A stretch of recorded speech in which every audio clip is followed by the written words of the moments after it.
CEO tampan yang berharta triliunan. Setiap kali kencan buta, dia selalu menyamar sebagai pria buruk rupa, lalu mengendarai mobil tua yang sudah 32 tahun, dan membawa dua anak-anak menggemaskan untuk kencan buta. Ingin menggunakan penampilan seperti ini, untuk menguji apakah pasangan kencan tersebut materialistis. Tak terduga, kedua anak itu melihat wanita itu untuk pertama kalinya.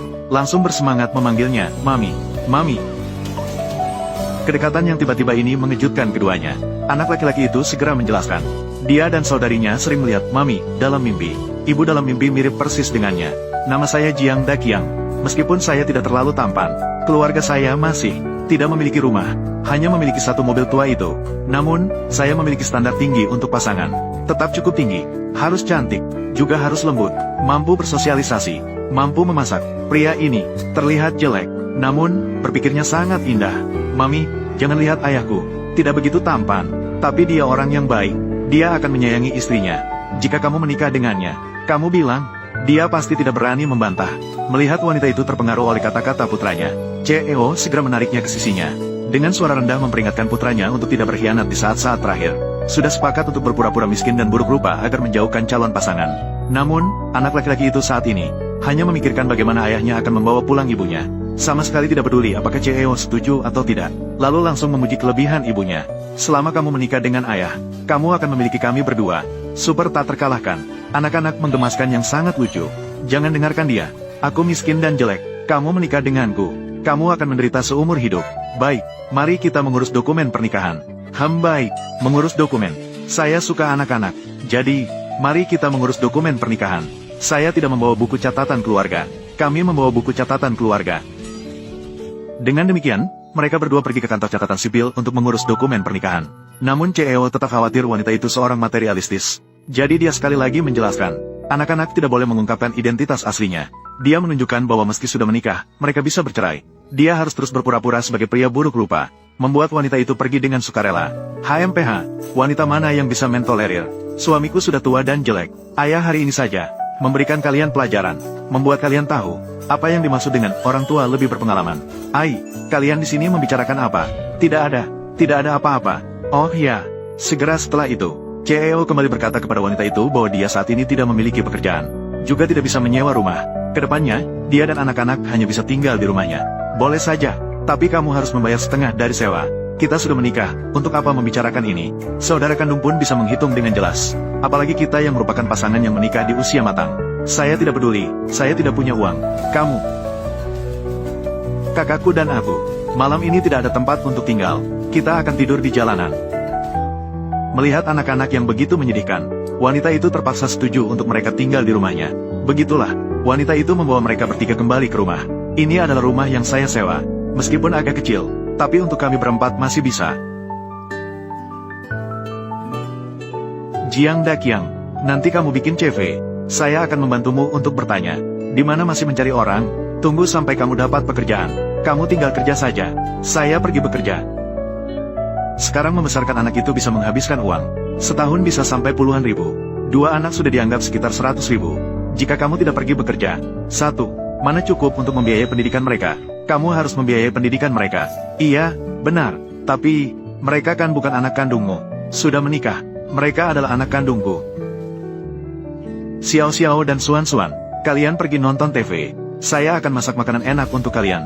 Mami, saya datang membantumu. Aku akan pergi juga. Baiklah, ayo pergi.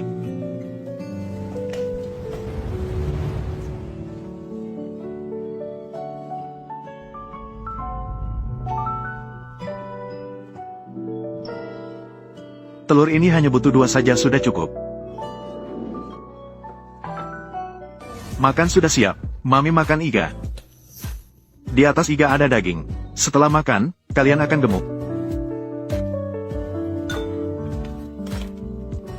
Mami minum sup.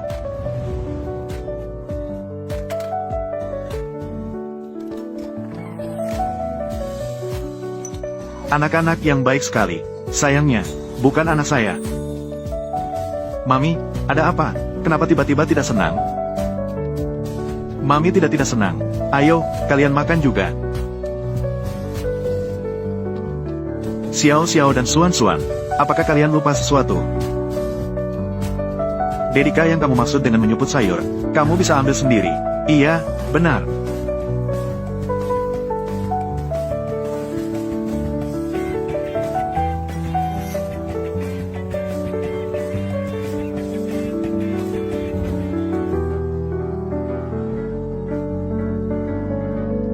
Jangan salah paham ya.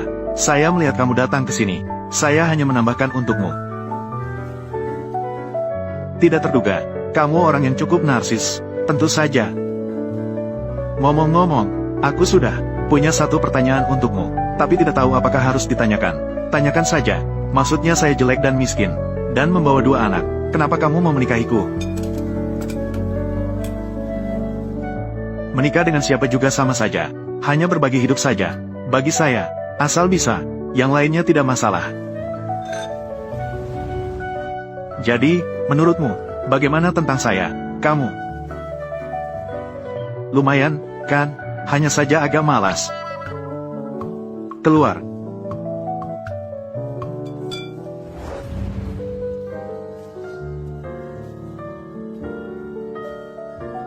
Di rumahmu hanya ada kamu. Bagaimana bisa ada baju anak? Ini awalnya untuk. Saya sudah siap dengan aman. Sayangnya, sekarang tidak bisa digunakan. Maaf, saya membicarakan sesuatu yang menyedihkan bagimu. Tidak apa-apa, tidak apa-apa. Kamu tidur di kamar ini bersama anak-anak. Saya pergi tidur di kamar tidur kedua. Ibu, aku dan kakakku, bolehkah saya tidur bersamamu? Tidurlah bersamaku. Suan-Suan, apakah kamu tidak suka pada ayah lagi? Saya suka banyak tempat, tapi saya lebih suka mami.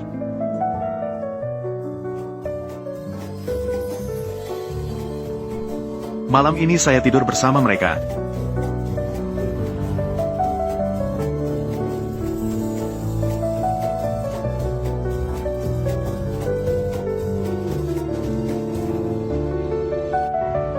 Xiao Xiao dan Suan-Suan datang untuk sarapan. Oh ya, ada sesuatu yang ingin saya katakan padamu. Apa itu? Hari ini saya akan pergi wawancara. Kalau begitu, tolong bawa anak-anak ya. Aku baru saja bertemu denganmu. Bawakan saja anak-anak padaku. Kamu tidak takut saya adalah penculik anak? Tidak masalah. Suan-Suan akan melindungi kakaknya.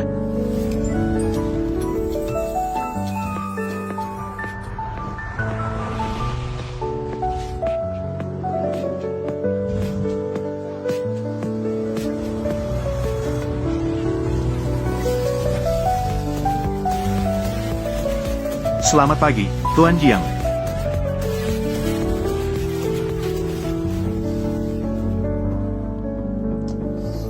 Tidak mungkin. Saya baru keluar beberapa hari. Kamu sudah melangkah ke dalam kuburan pernikahan. Bagaimana dengan pihak wanita? Baik-baik saja. Baik untuk Xiao Xiao dan Suan-Suan. CEO Jiang, CEO Liu dari grup Wan Hao, mengundang Anda ke malam makannya. Apa Anda ingin setuju padanya? Setuju padanya. Sudah menikah. Masih begitu. Tolong atur pekerjaan sebagai penjaga keamanan untuk saya. Nanti saya datang untuk bekerja. Pekerjaan penjaga keamanan. Kenapa belum cepat pergi? Baik.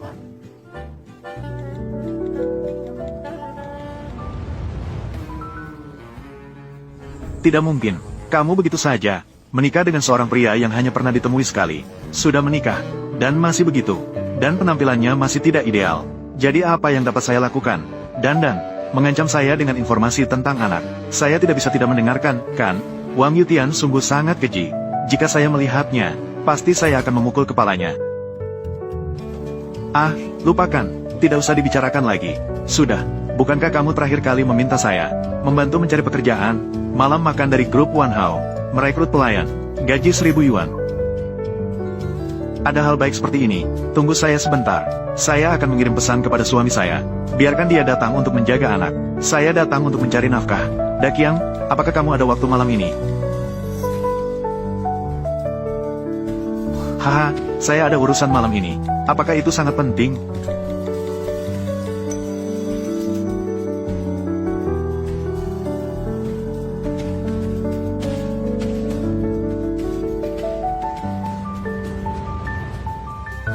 Selesai.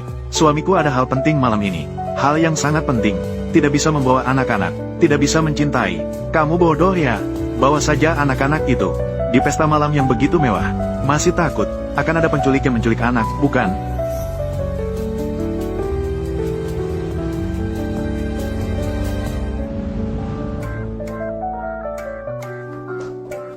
CEO dari grup Dijun sudah datang. Ayo semua cepat sambut dia. Aku pergi. CEO dari grup Dijun. Dia adalah orang terkaya di dunia. dia ternyata juga datang. Mari kita cepat-cepat ke sana. Jika dia menyukaimu, kita tidak perlu bekerja keras di sini. Ayo pergi.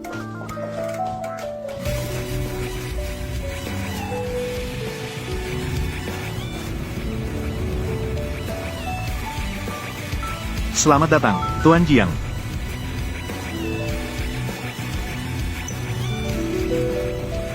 Jiang Daqiang.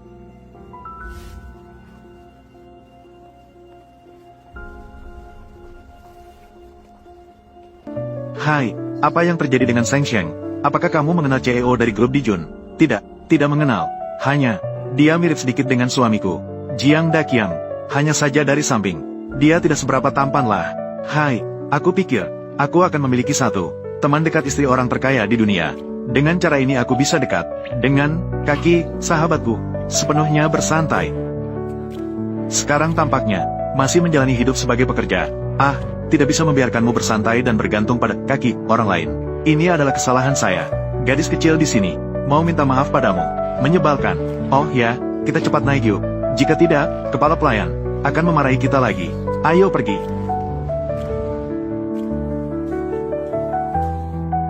Tadi hampir saja dikenali. Namun, kenapa dia bisa datang? Tuan Jiang. Apakah kamu mengenalnya? Pelayan yang tadi. Saya tidak mengenalnya. Jelas mengenalnya. Kenapa CEO berpura-pura tidak mengenalnya? Hati CEO ini benar-benar sulit untuk ditebak.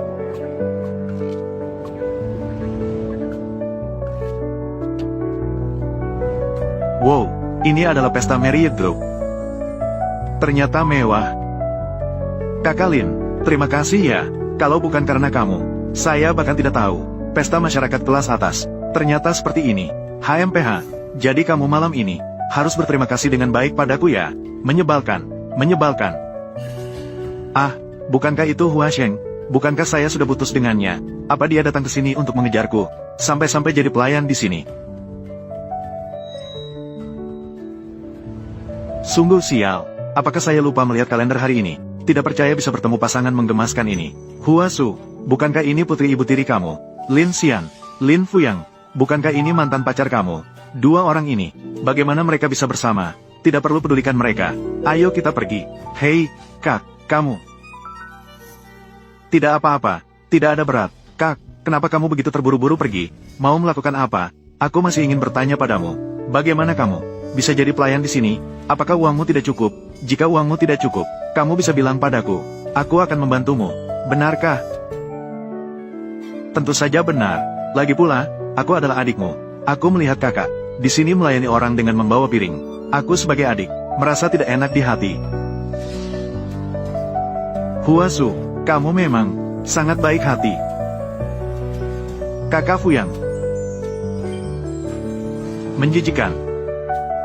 Hua Su, jika kamu begitu baik hati, maka kamu, silakan beri aku 200.000, 300.000. Dari mana aku punya sebanyak itu? Tidak ada. Kalau begitu, biarkan saja. Jadi, seberapa banyak yang kamu punya? Berikan saja. Halo, apa yang sedang kamu lakukan? Apa ini, perampokan? Kan kamu sendiri yang bilang mau membantuku. Maksud saya adalah untuk membantu kamu. Jadi, kamu adalah 100.000. Siapa yang bisa bayar segitu? Ini 200.000. Itu adalah biaya hidupku selama bertahun-tahun. Dan biaya sekolah. Berdasarkan undang-undang negara, sebagai orang tua, memiliki kewajiban untuk menyediakan biaya hidup dan biaya sekolah. Sejak kamu dan ibumu datang ke rumah kami, aku sudah tidak menerima 1 sen pun mengenai siapa yang mampu membayar. Jika aku tidak salah lihat, tas ini milikmu adalah dari Channel, kan? Harganya bisa sampai puluhan ribu. Jangan-jangan ini dibeli dengan uang biaya sekolahku. Ini adalah yang ini. Ini adalah tiruan berkualitas tinggi. Ini adalah barang A. Oh, ngomong-ngomong, Kak. Oh, ngomong-ngomong, Kak. Aku dengar, aku tahu, kamu karena Fuyang meninggalkanmu. Tetaplah bersamaku. Dalam kemarahan, menikah. Hua Sheng menikah. Iya, kakakku tidak hanya menikah, tapi juga menikah dengan pria buruk rupa. Lihat, ini adalah suaminya. Foto Jiang Daqiang.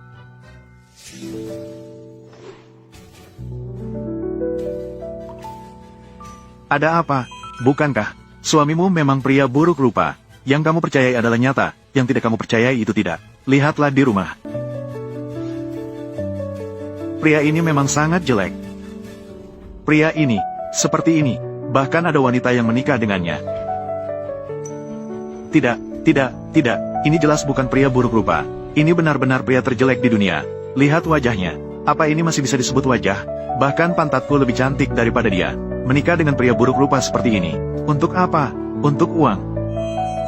Kalian jangan terlalu berlebihan. Orang-orang ini sangat jahat. Bahkan berani menindas Mami. Ayo, Suan, pergi membantu Mami. Ayah, apakah kamu akan membantu Mami? Bukankah dia bilang namanya Huasu? Kenapa pria itu memanggilnya Huaseng? Apakah Huaseng adalah nama aslinya? Ayo, adik, ayah tidak pergi. Kita pergi. Ayah adalah penjahat. Mulai sekarang, aku tidak akan mengakui ayah lagi. Siapa yang bilang ayah tidak pergi? Ayo. Huaseng, bagaimana kamu bisa melakukan ini? Meskipun aku tidak menginginkanmu, kau juga tidak boleh merendahkan dirimu seperti ini. Menikah dengan pria buruk rupa yang luar biasa. Lin Fuyang, kapan kau menjadi begitu biasa dan percaya diri? Atau, selama ini, kau adalah pria biasa saja? Kau, Kak Fuyang, kakakku, dia menikah dengan pria buruk rupa yang luar biasa. Suasana hati tidak baik, bicara agak kasar, tapi, kau juga tidak perlu menghitungnya dengan dia. Aku tahu, kau menikah dengan pria buruk rupa yang luar biasa. Suasana hati tidak baik, tapi kau juga tidak boleh melampiaskan pada diriku dan Kak Fuyang. Siapa bilang ayahku adalah pria buruk rupa?